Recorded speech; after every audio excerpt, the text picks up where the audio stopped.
Այսինքն ընդհանուր գաղափարները հստակեցվեն եւ լինի որ դա այդ առիթով Արամ Աբրահամյանն իր խմբագրականում գրել էր, որ խորհրդարանական խորհրդարանի համար պայքարող ընդդիմությունը շատ անջատ է իրարից եւ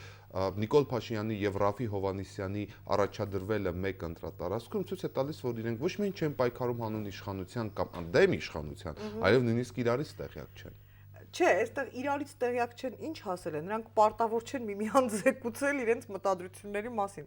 Արտակ ջան, բայց ամբողջ խնդիրը նույնիսկ դուք ասենք մի հերոստանգերության, ասենք մեծ գործ եք անում, բայց դուք հոմյուս հերոստանգերությունից չեք հարցնում ինչ են պատրաստվում անել, որ հանկարծ նույնը չլինի ձեր ծրագրերում։ Ես զուգահեռ սխալ էր, որովհետև երբ որ ընդդիմությունը փոքրաթիվ է եւ պայքարում է իշխանության համար, պետք է իրար հետ ոչ թե մրցել, այլ իրար օգնել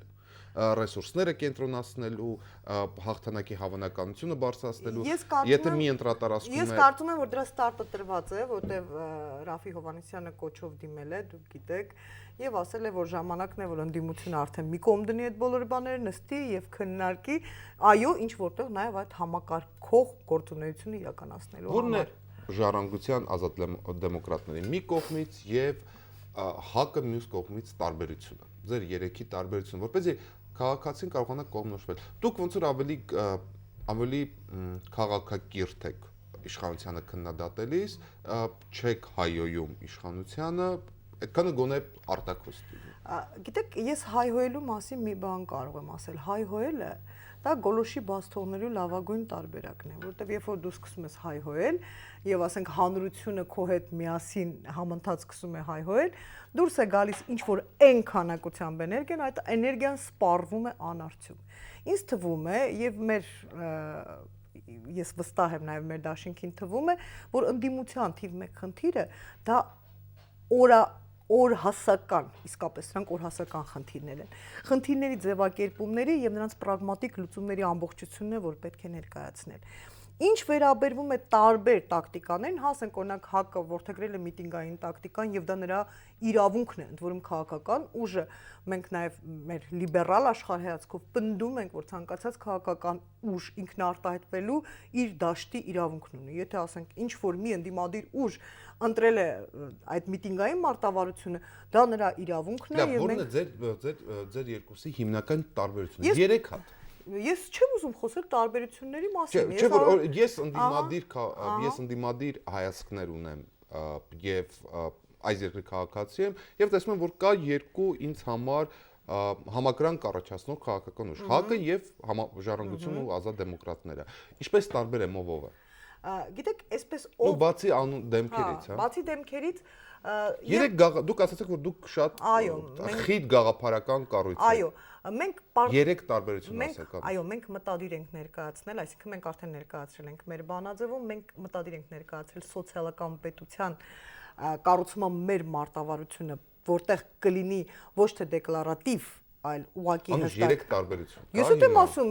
մենք դեկլարացիա, նույնիսկ որ բոլորին անհայտ։ Մենք չենք շարժվելու դեկլարացիաներով, B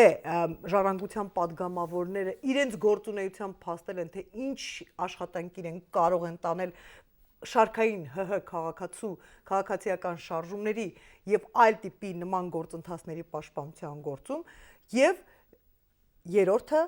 մենք որդեգրում ենք նոր Հայաստան կարգախոսը եւ իսկապես դա նոր Հայաստանն է, նոր արտաքին կողմնորոշումներով, նոր ներքին հայեցակարգով, նոր սոցիալական այսպես հիմունքներով եւ իհարկե նոր մարտավարության, որի մեջ թիվ 1 խնդիրը պրագմատիկ քաղաքականությունն է։ Մենք վտադիր ենք վարել պրագմատիկ քաղաքականություն։ Այսինքն կարելի է ենթադրել, որ ՀԱԿ-ը շարժվում է դեկլարացիաներով, B չի պաշտպանում քաղաքացիական շարժումները եւ Ինչ ասելա չի G հին Հայաստանը կառուցում եւ գիտեք ինչու՞մն է հարցը, գիտեք ինչու՞մն է հարցը, այստեղ խնդիրը տարբերությունները բարձրաձայնելու մեջ չէ, այստեղ խնդիրը դուք գտնում եք, որ ընդդիմադիր ուժերը պարտավոր են իրար մեջ սեփ խրել եւ խոսել տարբերությունների մասին։ Չէ, այսինքն հստակ, այո, մենք ունենք այդ հստակ դիմագիծը եւ հետո դուք հաշվի առեք ընդհանուր խնդիրները, որի դեմ կանգնում է ընդդիմությունը, դրանք նույնն են։ Այսինքն ընդդիմությունը պայքարում է նույն խնդիրների համար։ եւ մենք չենք կարող արմատապես ասենք, դուք չեք կարող ասել, որ ժառանգությունը պետք է պայքարի, ասենք, մարդու իրավունքների համար եւ դա նշանակում է, որ ՀԱԿ-ը պայքարում է մարդու իրավունքների դեմ։ Դա գործնականորեն անհնար է։ Դա չի դա նման բան չի կարող, դա մի քիչ բանն է, այնպես բան սիլոգիզմ է, անկայուն սիլոգիզմ է։ Լավ, ինչպես է ձեր կարծիքով ՀԱԿ-ը աչքի է ընկնում շատ անտագոնիզմով լեցուն, թշնամանքով լեցուն հռետորաբանությամբ, քաղաքական հռետորաբանությամբ, այսինքն նրանք ասում են, մենք ամենախոշոր ուժն ենք, մենք ամենաթունդ ներեցեք, ամենաթունդ ընդդիմադիրներն ենք եւ թաթար մոնղոլներից մինչեւ բռնապետություն այդ քաղաքական բառապաշարով են առաջ շարժվում։ Դուք կարծում եք ընտրապայքարում եւ ՀԱԿ-ը դա անում է արդեն 4 տարի։ Դուք կարծում եք այս ընտրապայքարում այս քաղաքական բառապաշարը սպառված է ժամանակավրեպ է թե դեռ իր կեսունակությունը ապահովում է։ Ես կարող եմ ասել հետեւյալ բանը, իհարկե Հայաստանում կա շնորհիվ նաեւ այս քաղաքականության մարգինալացված մի զանգված, որին սոցիալական եւ քաղաքական լծակներով հասցրել են այն վիճակի, որ իրոք այդ մարդիկ կորուսիալ վիճակում են եւ սոցիալական ասպեկտով եւ քաղաքական ասպեկտով եւ իհարկե այդ զանգվածը ինչ որ չափով կընդունի այդ ռիտորիկան, որովհետեւ դա նրանց հագուրտ կտա նրանց արդարացի դժգոհությանը։ Այն նորից պնդում եմ, դժգոհությունը միանգամայն արդարացի է։ Սակայն մենք ունենք նաեւ բարեբախտաբար երիտասարդություն, որը մեր այսպես ասած հպարտությունն է ժառանգության, որովհետև եւ ժառանգությունը եւ ազատ դեմոկրատները շատ են կարեւորում երիտասարդության գործոնը, երիտասարդությունն է իրոք, որ Հայաստանի մտածելակերպն է փոխում, եւ երբ որ ես ասում եմ նոր Հայաստան, ոչ թե նկատի ունեմ, որ ՀԱԿ-ն է կարծում հին Հայաստան, այլ նկատի ունեմ, որ մեր խաղաքարտը իսկապես այդ նոր Հայաստանն իր նոր մտածողությամբ։ Եվ իհարկե այդ մարդիկ կներեք, եւ իհարկե այդ երիտասարդները ուղղակի չեն ընդունում, որտեղ նրանց կրթությունն է ուրիշ, նրանց մոդիֆիկացիաները արդեն ուրիշ են։ Նրանք ամբողջ օր ինտերնետում են, նրանք լավ երաժշտություն են լսում, նրանք լավ գրքեր են կարդում, եւ իհարկե հայհոյանքներով նրանց չի կարելի գրավել ընդդիմադիր ուժի կողմ, պետք է արդեն ունենալ արգումենտներ։ Եվ կարծում եմ, որ այստեղ մեր դաշինքը փայլուն կկատարի իր ֆունկցիան։ Արգումենտներ տրամադրելու մեջ Հայ ազգային կոնգրեսը միակ գաղափարական ընդդիմությունն է։ Երբ որ ես ասել եմ դա, իբրև քաղաքական վերլուծաբան, իսկապես այդպես գաղափարական ընդդիմություն չկար դաշտում, լավ կազմավորված, եւ Հայ ազգային կոնգրեսը, եթե հիշում եք, ընդ որում եթե հիշում եք այն ժամանակ ժառանգության հետ համատեղ, չէ՞, եթե չեք մոռանում, նրանք բոլորը միասին են, որովհետեւ գնում էր այնպիսի հզոր գաղափարական։ Հիմա միակը չի։ Եվ դա շատ լավ է, որովհետև չէ, ես ասում եմ հիմա միակը չի եւ դա հիանալի է, որովհետև յուրաքանչյուր տեղ զարգացումը սկսվում է այլընտրանքների հնարավորությունից։ Ժամանակն է լիդերային անհատապաշտ քաղաքականությունից անցում կատարել հանրային քաղաքականության։ Միանշանակ պետք է անցում կատարել հանրային քաղաքականության, բայց որպես տրանզիտ, այսպես, իհարկե խարիզմատիկ լիդերի առկայությունը մեծ անհրաժեշտություն է, որովհետև էլի մեր հանրությունը այդ առումով մասնատված է։ Մեր հանրությանը պիտի քիչ-քիչ վարժացնես հանրային քաղաքականության դրույթներին, իդեպ սա նույնպես այն նորությունն է, որ մենք բերում ենք, որտեղ մենք Որն է տարբերությունը անհատապաշտ քաղաքականությունից դեպի հանրային քաղաքականություն։ Ես հիմա քաղաքագիտական կուրս կարդամ, որը մեծ հաճույքով կանեմ։ Երկու բառով։ Ես կարող եմ ասել, որ անհատապաշտ քաղաքականության մեջ լիդերի արարքները չեն քննարկվում, միշտ հանրային քաղաքականության մեջ լիդերը միշտ հաշվետու է հանրության։ Շատ լավ։ Լեռնիկ Ալեքսյանը հայտարարել է, որ ժառանգության եւ ազատ դեմոկրատների միասնական համամասնական ցուցանքը այլընտրանք է ոչ թե իշխանությանը, այլ հենց ընդդիմությանը։ Լեռնիկ Ալեքսանյանը իբրև ՀՀ իրավահազոր քաղաքացի իրավունք ունի ցանկացած քաղաքական Դուք համաձայն եք այդ դիտարկմանը։ Իհարկե ես համաձայն չեմ այդ դիտարկման հետ, որովհետև ասում եմ ընդդիմադիր ուժերը